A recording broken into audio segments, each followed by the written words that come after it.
जी नाज़रीन अस्सलाम वालेकुम। एक दफ़ा फिर मैं और मेरी अहलिया शनीला अम्मार आपकी खिदमत में हाज़िर हैं और आज हम बात करेंगे जो सियासी मौज़ूआत चल रहे हैं आजकल, जो सियासी डेवलपमेंट्स हुई हैं उसमें सबसे अहम बात तो कल वज़ीर आज़म का कौम से ख़िताब था। उस ख़िताब में क्या ख़ामियाँ थी, क्या खूबियाँ थी, ख़िताब इतनी देर से क्यों हुआ, डिले क्यों होता रहा और जो रिलीफ़ पैकेजेस अनाउंस किए गए, क्या उससे आवाम की तशफ़ी हो सकती है, जबकि दूसरी जानिब पेट्रोल की कीमतें भी बढ़ रही हैं। दूसरा, आज मिफ्ता इस्माइल ने भी रिलीफ़ पैकेज के हवाले से बात की और उस पर बात करना बहुत ज़रूरी है। मिफ्ता ने कैसे अपने आप को कंडक्ट किया, उसके हवाले से जो उन्होंने सवालात के जवाब दिए उस पर हम बात करेंगे। उसमें एक बात उन्होंने ये भी की कि जून में तो हम पेट्रोल की मज़ीद कीमत नहीं बढ़ाएंगे, जिससे पता चलता है कि मुस्तक़बिल में वो कीमत बढ़ा सकते हैं।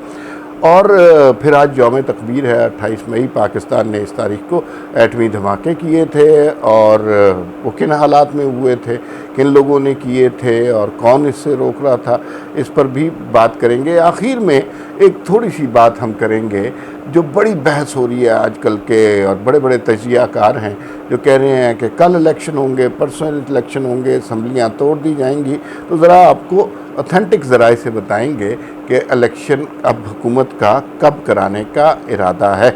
सबसे पहले बात कर लेते हैं जी शहबाज शरीफ वज़ीर आज़म पाकिस्तान, कौम से पहला ख़िताब इतना डिले क्यों हुआ, पहले क्यों नहीं ख़िताब किया, और फिर ख़िताब का टाइम भी डिले होता रहा, इसके पीछे क्या वजूहत?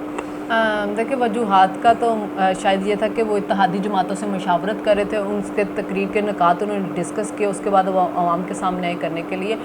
लेकिन एक बात थी कि कल के वज़ीर आज़म ने वज़ीर आज़म वाली तकरीर करके ना आवाम से तफरी के मौके छीन लिए हैं। क्योंकि कल उन्होंने एक वज़ीर आज़म वाली तकरीर की, उन्होंने नहीं आके बताया कि कौम पे एहसान नहीं जताया कि मैं आपके लिए आया हूँ, और उसके बाद उन्होंने ये नहीं बताया कि मैं सियासत में क्यों आया, उन्होंने नहीं बताया कि शौकत खानम क्यों बना, नमल, मैं न्यूट्रल अंपायर क्यों लाया, न्यूट्रल अंपायर किस लिए आए, और फिर उसके बाद उन्होंने नहीं बताया कि स्टंटेड ग्रोथ वाले बच्चे कितने हैं, कितने बच्चे जो है वो स्कूल नहीं जाते। फिर उन्होंने ये भी दावे नहीं किए कि प्राइम मिनिस्टर हाउस यूनिवर्सिटी बन जाएगा, गवर्नर हाउस यूनिवर्सिटी बन जाएगा, 50 लाख घर, 1 करोड़ नौकरियाँ, और इस तरह के बहुत से दावे, और एहसान जताना, धमकी देना, इंतकामी कार्रवाई, चोर डाकू, गालियाँ, मतलब इस तरह की कोई चीज़ आवाम ने कल सुनी नहीं।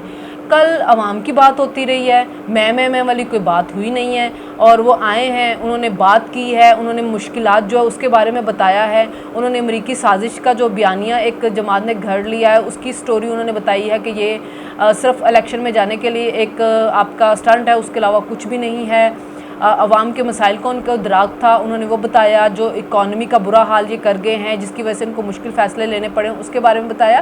और फिर बड़ी अच्छी बात ये थी कि उन्होंने मिसाक़े मईशत के लिए सबको दावत दी है कि मुज़ाकरात जो हैं उसके लिए हम खुले हैं, आए बैठ के बात करते हैं। अच्छा, हाँ, इसमें 2-3 बातें बहुत इंपॉर्टेंट थी प्राइम मिनिस्टर के स्पीच के हवाले से, उस पर आपने रोशनी नहीं डाली। वो ये थी कि प्राइम मिनिस्टर अमूमन जिस दिन हलफ लेता है उसी शाम को ख़िताब करता है, और ये शहबाज शरीफ को तकरीबन 4था-5वां हफ़्ता है उसके बाद ख़िताब क्यों किया गया। उसकी रीज़न बिहाइंड द सीन ये है कि ये बहुत ज़्यादा श्योर नहीं थे कि इनकी हुकूमत चलेगी, और प्रेशर पड़ना शुरू हो गया था, प्रेशर ग्रुप डेवलप हो गए थे कि जनाब के पेट्रोल की प्राइस बढ़ाएं, और फिर ये थ्योरियाँ भी क्वाइन होना शुरू हो गई थी, जैसे ये पेट्रोल की प्राइस बढ़ाएंगे साथ ही इन्हें फारिग कर दिया जाएगा, नई हुकूमत आ जाएगी। तो कल इन्होंने जो स्पीच की है वो इस बात का इंदिया भी है कि वो वाले खदशात सारे ख़त्म हो गए हैं, अब ये हुकूमत चलेगी।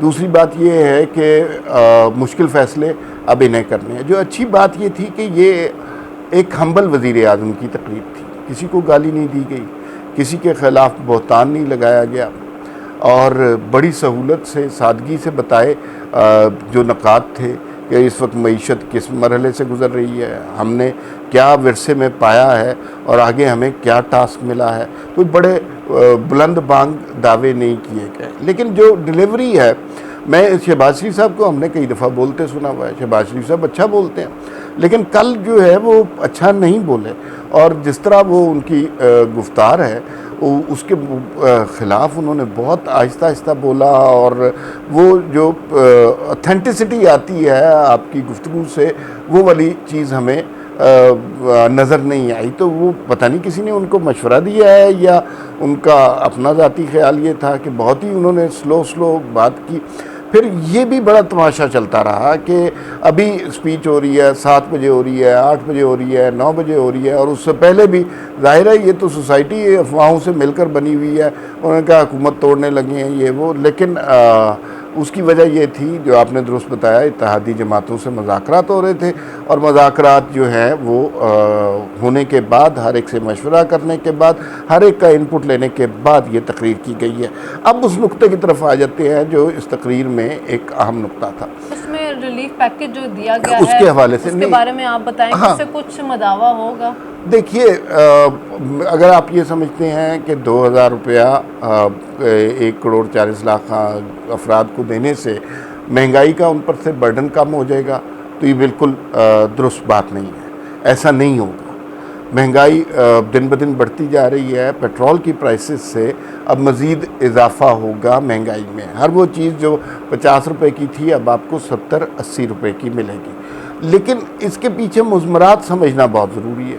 ये फ़ैसला क्यों किया गया, वो ज़ाहिर है अगर हम ना बढ़ाते पेट्रोल की प्राइस, और सारे मईशतदान यही कह रहे थे कि आप पेट्रोल की प्राइस बढ़ाएं, अगर नहीं बढ़ाते तो पाकिस्तान ने श्रीलंका बन जाना था, बैंकरप्ट हो जाना था, हमें अपनी इंटरनेशनल पेमेंट्स के कोई ख़ास फ़ायदे नहीं होने थे। अब अगर ये इमरान खान की हुकूमत होती तो ये जो 2000 रुपया मिल रहा है 1,40,00,000 अफराद को, ये नहीं दिया जाता। ये मैं आपसे शर्त लगा के कहता हूँ। ना ही यूटिलिटी स्टोर के ऊपर जो उन्होंने अनाउंस किया है कि 10 किलो आटे का थैला 400 रुपये का मिलेगा। देखें, हम यहाँ से आटा खरीदते हैं 15 किलो आटा 1480 रुपये का। अगर एक गरीब को यूटिलिटी स्टोर से और देखें, जो हमने कल भी बात की थी कि जो गरीब बंदा उसको कुछ ना कुछ आपको रिलीफ देना पड़ेगा, कोई टारगेटेड सब्सिडीज़ पे जाना पड़ेगा। अगर ये हुकूमत ये करती है कि जो मोटरसाइकिल्स हैं उनके ऊपर आप कहते हैं कि जी इनको आप कम पेट्रोल दें, तो आपका था पाकिस्तान के अंदर वो कितने इसके अंदर फ्रॉड होते हैं कि जो पेट्रोल पंप थे वो कहते थे जी हम वो सस्ता लेते और वो कहते हैं हम मोटरसाइकिल वालों को दे रहे, जबकि वो ना दे रहे थे, गाड़ियों वालों को महंगा बेच रहे थे, आपको चेक नहीं रख सकते थे। लेकिन ये अच्छा किया है कि 2000 रुपये दिए गए हैं, इससे बहुत ज़्यादा फ़र्क पड़ता है। कम से कम एक गरीब 10 किलो आटा तो ले सकता है, दालें ले सकता है, कोई नमक मिर्च मसाले कुछ तो ग्रोसरी उसके घर की आ सकती है, जिससे उसको फ़र्क पड़ेगा। देखिए, जो अमीर बंदा है उसको तो ऑलरेडी भी इतनी महंगाई से फ़र्क नहीं पड़ता। जैसे आज मिफ्ता इस्माइल कह रहे थे कि मैं अपनी लैंड क्रूज़र में जब 80 लीटर पेट्रोल डलवाता हूँ, मुझे कोई 800-900 रुपये सब्सिडी मिलती है, तो मुझे नहीं मिलनी चाहिए, और वाकई उनको नहीं मिलनी चाहिए। तो आप जो अमीर लोगों, जब आप अमीर लोगों को भी इसी खाते में सब्सिडी मिल रही होती है तो वो नहीं होनी चाहिए। बेनज़ीर इनकम सपोर्ट प्रोग्राम के अलावा लोगों को ये 2000 रुपये मिल रहा है, ये बिल्कुल मदावा नहीं है कि इससे बिल्कुल गुर्बत ख़त्म हो जाएगी या उनकी तकलीफ़ कम हो जाएगी, लेकिन कुछ ना कुछ अजाला होगा, और ये राइट डायरेक्शन की तरफ जा रहे हैं। और ये इन्होंने, और अच्छा काम ये है कि इन्होंने घर की ख़वातीन के बारे में कहा है कि जो ख़वातीन जिनके घर में 40,000 से कम इनकम है वो अपना ID कार्ड नंबर भेजें 786 के ऊपर, तो वहाँ पे चेक होकर उनको दिए जाएंगे। बेनज़ीर इनकम सपोर्ट के तहत के प्रोग्राम पैसे मिलेंगे, इसके तहत भी मिलेंगे, और जो दुनिया में वेलफेयर सोसाइटीज़ में होता है जैसे कि, तो उसके तहत ये अच्छा इकदाम है। हाँ, लेकिन इससे ये नहीं समझना चाहिए कि लोगों के मसाइल हल होंगे। लोगों के मसाइल हल करने के लिए लोगों को पैसे नहीं देने पड़ते, इकॉनमी को बेहतर करना पड़ता है, कारोबार को बेहतर करना पड़ता है, नए प्रोजेक्ट्स लगना बेहतर होता है। ये इस वक्त जो है ना, आप इस सिचुएशन में है कि अपने आप को बहुत ज़्यादा स्क्वीज कर रहे हैं, आप अपने आप को बहुत ज़्यादा निचोड़ रहे हैं। इससे अल्टीमेटली इकोनॉमीज़ ग्रो नहीं करती। इकोनॉमीज़ ग्रो करने के लिए आपका बिजनेस, आपकी स्टॉक मार्केट, इंटरनेशनल इन्वेस्टमेंट और बड़े प्रोजेक्ट्स लगना बहुत ज़रूरी है। और ये दरअसल शॉर्ट टर्म प्लानिंग है ना, कि जिसमें आप वक्ती रिलीफ दे रहे हैं उनको, और मेरे ख्याल में लॉन्ग टर्म प्लानिंग के अंदर ज़ाहिर है, आज जैसे मिफ्ता इस्माइल साहब बात कर रहे थे कि जब आपकी UAE की इन्वेस्टमेंट आएगी, चाइना की इन्वेस्टमेंट आएगी, वर्ल्ड बैंक की तरफ से इन्वेस्टमेंट आएगी, तो फिर लॉन्ग टर्म इन्वेस्टमेंट की तरफ जब जाएंगे, उससे कारखाने लगेंगे, इन्वेस्टर आएंगे, इंडस्ट्री ग्रो करेगी, तो आहिस्ता आहिस्ता इकॉनमी के अंदर इतना मतलब ग्रो होगी कि लोगों को रिलीफ मिलने शुरू होंगे। जब उनको जॉब्स मिलेंगी तो उसके ज़रिए उनकी बाइंग पावर जो वो इंक्रीज़ होगी, तो उनको ज़रूरत नहीं रहेगी इसकी। लेकिन शॉर्ट टर्म प्लानिंग के अंदर ये एक अच्छा इकदाम है। अच्छा, इसमें ये बहुत डिटेल्ड और माशी किस्म की, दकीक किस्म की गुफ्तगू है जिस पे बहुत ज़्यादा बात हो सकती है, लेकिन सियासी नुक्ता नज़र इसमें यह है कि अगर इमरान खान के दौर में ये सब्सिडी लगती उन्होंने टीवी पर आकर मुखालफिन को 4 गालियां देनी थी, किसी को गद्दार कहना था, फिर ये बताना था कि मैं दुनिया में न्यूट्रल एम्पायर लाया, शौकत खानम के लिए मैंने फंडिंग इकट्ठी की और पाकिस्तान दुनिया का सस्ता तरीन मुल्क है, लिहाजा मैं आपके लिए जो है पेट्रोल की कीमत बढ़ा रहा हूँ। कल जो स्पीच थी उसके अंदर लोगों को इस बात का इदराक हुआ कि जो वज़ीर आज़म है उसको एहसास है कि ये मुश्किल फ़ैसला है। इमरान खान के दौर में तो बिल्कुल नहीं होता था, वो तो अपनी ज़ात से नहीं निकलते थे। और दूसरा ये है कि उनके दौर में एक अजीब वाक़या हुआ था, एक अजीब रविश चल पड़ी थी कि लोगों को कसूरवार ठहराया जाता था। मतलब रेल में धमाका हुआ है तो लोग कसूरवार हैं, बस का धमाका हुआ है तो लोग कसूरवार हैं, छत गिर गई है तो लोग कसूरवार हैं, और अगर इस वक्त महंगाई बढ़ गई है तो लोग कसूरवार हैं। शहबाज शरीफ साहब ने ये बताया कि लोग कसूरवार नहीं हैं, कसूर हमारी माशी पॉलिसियों का है। अब मैं वज़ीर आज़म, हम इसको ठीक करने की कोशिश करेंगे। ये तो बात हो गई इकॉनमी की, मिफ्ता की स्पीच की और वज़ीर आज़म की स्पीच की। और अब बात करते हैं कुछ यौम तकबीर की। आज से 98 में हुआ था ना, 28 मई को पाकिस्तान, जुलाई 28 मई को। और उस वक्त जो है, अगर आपको पता हो कि इंडिया ने 5 धमाके कर दिए थे पाकिस्तान में, और उन धमाकों के बाद पाकिस्तान पर बहुत प्रेशर पड़ गया था और दुनिया में बड़ी जगहसाई हो रही थी। देखिए, उस वक्त अगर आपको याद हो जब 11 मई को 5 धमाके किए थे इंडिया ने, तो उसके बाद इंडिया की टोन चेंज हो चुकी हुई थी और वो पाकिस्तान को धमकियां देना शुरू हो गया था। उस वक्त के जो वज़ीर आज़म थे मियां मोहम्मद नवाज साहब, उनको पर प्रेशर भी बहुत ज़्यादा था, इंटरनेशनल प्रेशर बहुत ज़्यादा था। अमेरिका ने बड़ी धमकियां दी थी कि आप धमाके मत करें, हम आप पे पाबंदियां लगा देंगे।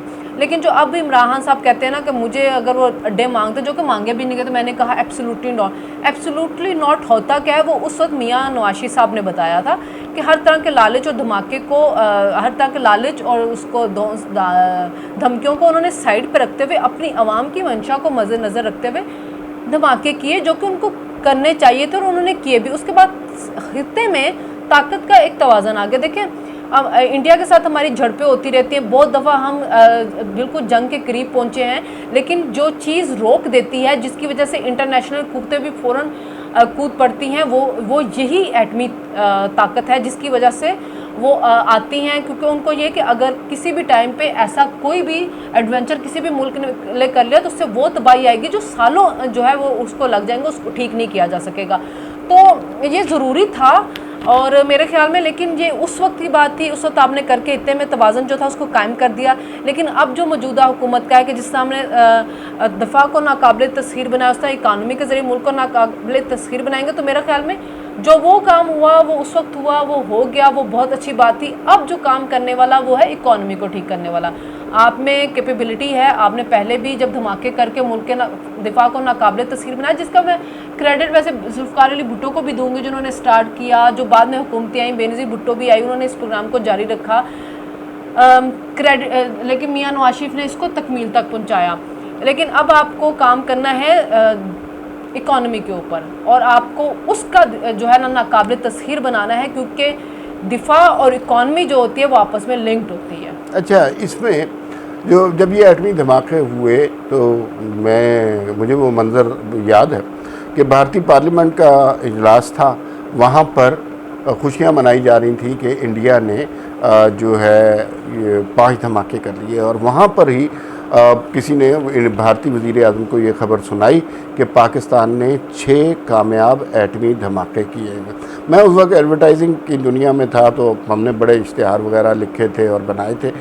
तो उस वक्त भारतीय पार्लियामेंट में सन्नाटा छा गया था और वही सारी तनकीद जो पाकिस्तान के ऊपर हो रही थी कि पाकिस्तान एक कमज़ोर मुल्क है, बुज़दिल मुल्क है, वो सारी तनकीद इंडिया के ऊपर शुरू हो गई थी कि आपने किसी भी मुल्क का जौहरी ताकत का इजहार कोई अच्छी चीज़ नहीं होती, ये तस्लीम करना चाहिए। लेकिन पाकिस्तान को इंडिया ने एटमी धमाके करके लेजिटिमेट रीज़न दी थी कि पाकिस्तान उसके मुकाबले में अपने धमाके कर सके।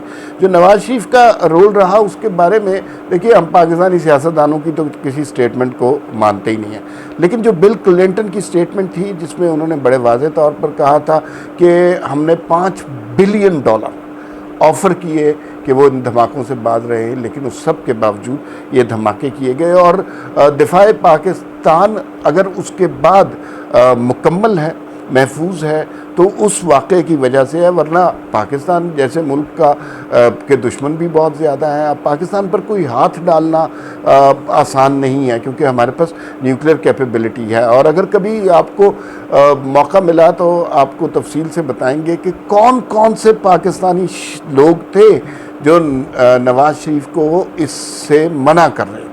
वो जो बाद में डिक्टेटर बने वही उस चीज़ से मना कर रहे थे। और शेख रशीद जैसे लोग जो आज भी कहते हैं कि मैं तो दुबई भाग गया, कहीं पटाखा चल ही ना जाए। तो असल में लोगों को ये समझ होनी चाहिए कि दिलेरी जो है ना, वो पाकिस्तान में हमेशा मुल्की मफाद के लिए सियासतदानों ने दिखाई है।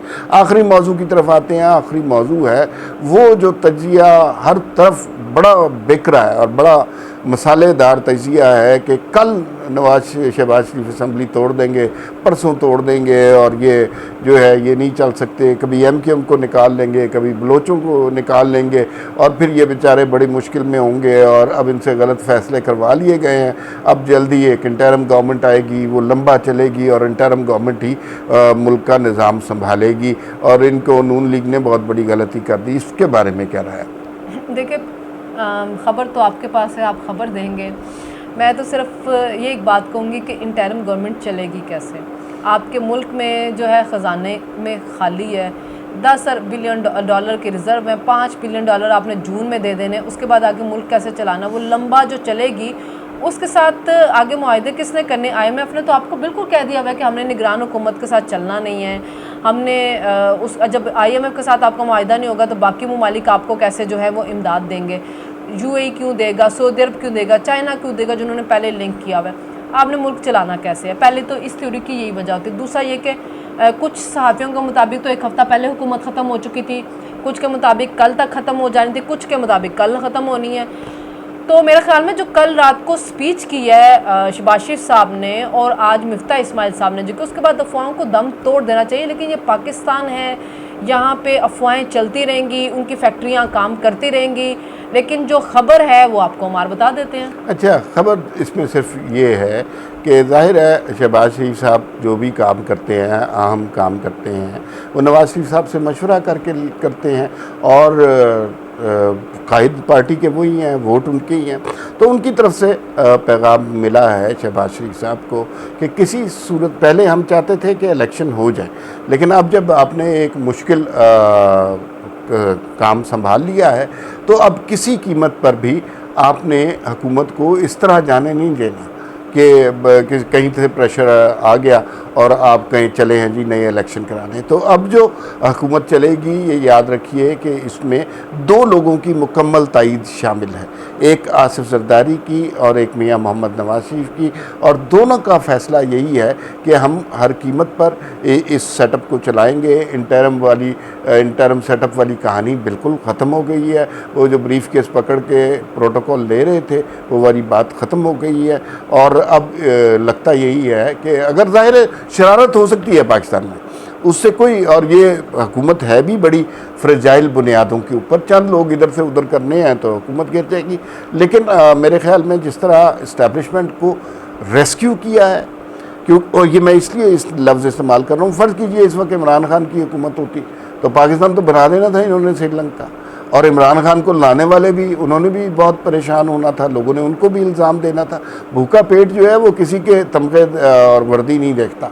तो फिर इस मौके पे अगर रेस्क्यू किया गया है तो इनको रिस्पेक्ट दी जाएगी और ये इस सेटअप को आगे काफ़ी अरसे तक चलाएंगे।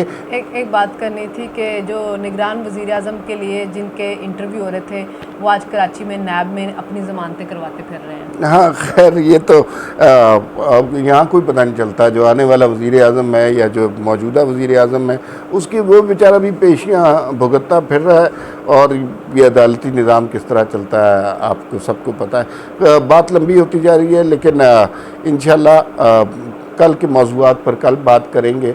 आज की गुफ्तगू जो हुई इस पर अपना फ़ीडबैक ज़रूर दीजिएगा। कल मुलाकात होगी।